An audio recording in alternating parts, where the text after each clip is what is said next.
I'm gonna make some dwarves. Deep in the mountainous caves outside of Mordheim, legendary dwarves are assembling a warband of treasure hunters to rediscover a dwarf smithy of great renown. Masterfully crafted items have been lost to time after the meteor strike, and the great stone structure has yet to be discovered in the massive city of Mordheim.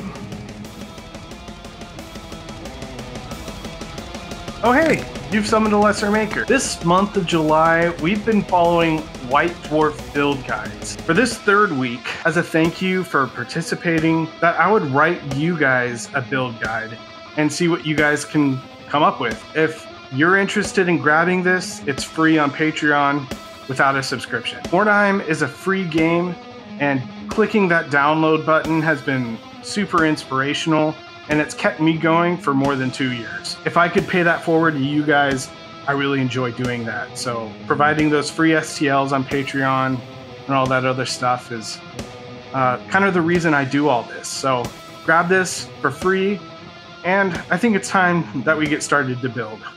We're gonna start by cutting out the template. I've marked all the stonework with a blue outline, and for that I recommend using 1/4 inch XPS foam. So working with that is going to be much easier. We're going to start out with the foundation, and I've given you the template for the 4 walls, and then all you have to do is trace out the middle and then cut that out of your XPS foam and fill the middle. And you can put this foundation anywhere, but for my needs, I'm going to add a bit of a staircase, and I think that just kind of makes this a little bit more unique. Working from the ground up, we're going to start with the first level. I cut out all 4 walls, and I make sure to texture them before doing anything with them, with a rock that I have lying around.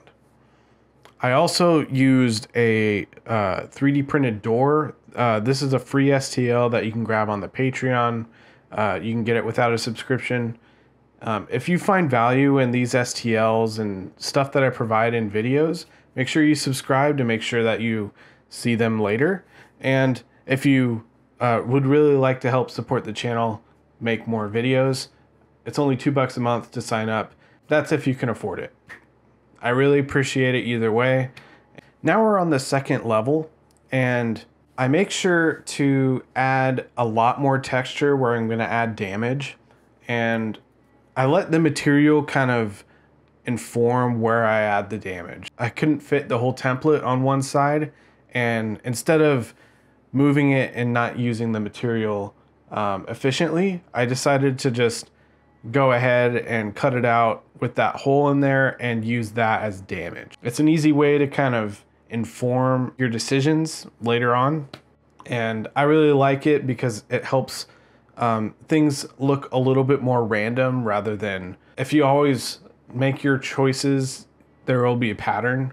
So having the material kind of dictate that pattern randomizes it a bit more. So I'm adding damage to the bottom level so that it's easier to move a miniature through this section. It's always a difficult balance between making sure that your hand can fit and a miniature can move throughout, and making it look like the building could actually stand and not fall over.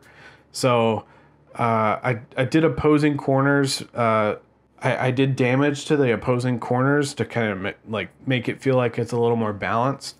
I don't know how realistic this is, but it's a difficult seesaw. You got to go one way or the other, and I tend to kind of go in the middle.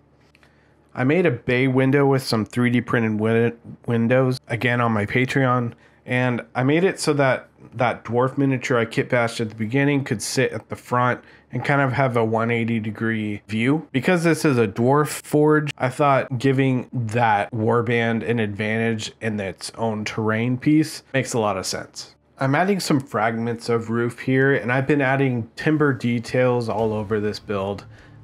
I go in a little bit more detail on how to do this in the build guide.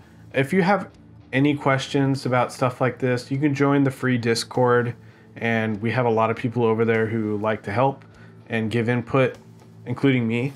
And this chimney is kind of the hardest part. It's not very difficult, but you got to stack 3 sheets of this XPS foam on top of each other, and then each time it angles in, we're gonna cut away that layer at a 45-degree angle. XPS foam is really great because we can really pile in the texture with a rock, and I really rounded over every corner and made it really bumpy so that when I punched in the bricks, it really sold as like stonework.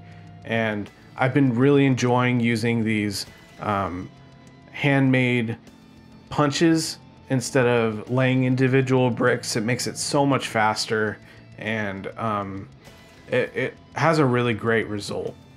I'm using regular popsicle sticks for the wood flooring, and I just cut off the rounded edges in bulk at my scroll saw, and that makes it really fast instead of cutting each one. And I just snap them in half in between each panel or each board, just to kind of add a bit more texture in between. And all the excess glue I fill in with sand, and I just kind of shake it into place, and it does a really good job of absorbing a lot of the moisture. For the shingles, I use peel and stick self-adhesive cork, and that adhesive isn't a permanent adhesive, but it's good enough to tack it into place. And then I go in after the fact and Mod Podge everything together.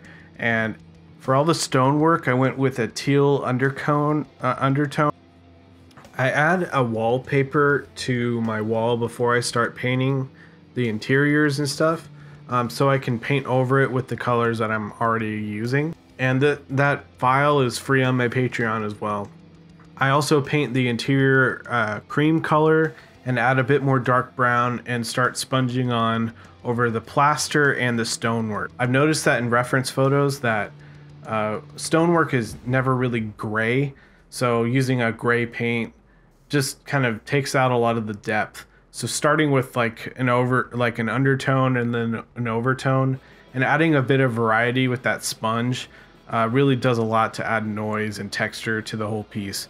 Then I paint the timbers like dark brown, and the floorboards lighter shade of brown, and I'm overbrushing over everything. And that's basically it.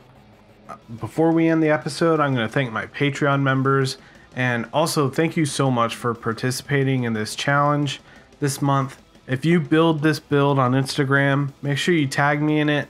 If you make a video on YouTube, tag me in it as well so that I could see it and share it with my community.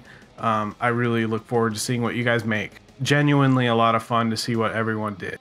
Thank you so much to Leroy, Fetter, Caracal, Old School FRP, Burning Heart Custom Creations, James Anders Hanover, Grim Drunk, Turborius, Andy, Corey, Mike, Nick, The Lich's Laboratory, Cabu, The Pessimist, Seb, Lori, RC3D, John, Fabio Soroso, Doom Chupacabra, Sinister Grackle, Silverfishin, C.J, The Enchanted Raven, What Do I Gotta Roll, Be Up One, and Paul. Thank you guys so much. I genuinely appreciate your guys' support.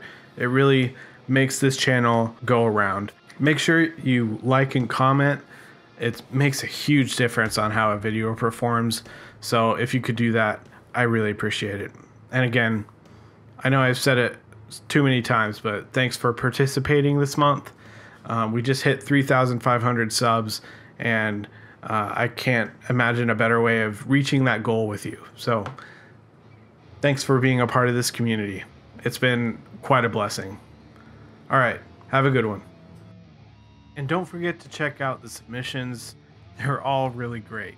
I genuinely enjoyed watching their build process and just kind of seeing how other people do things. It's always super interesting because no one does the same thing the same way.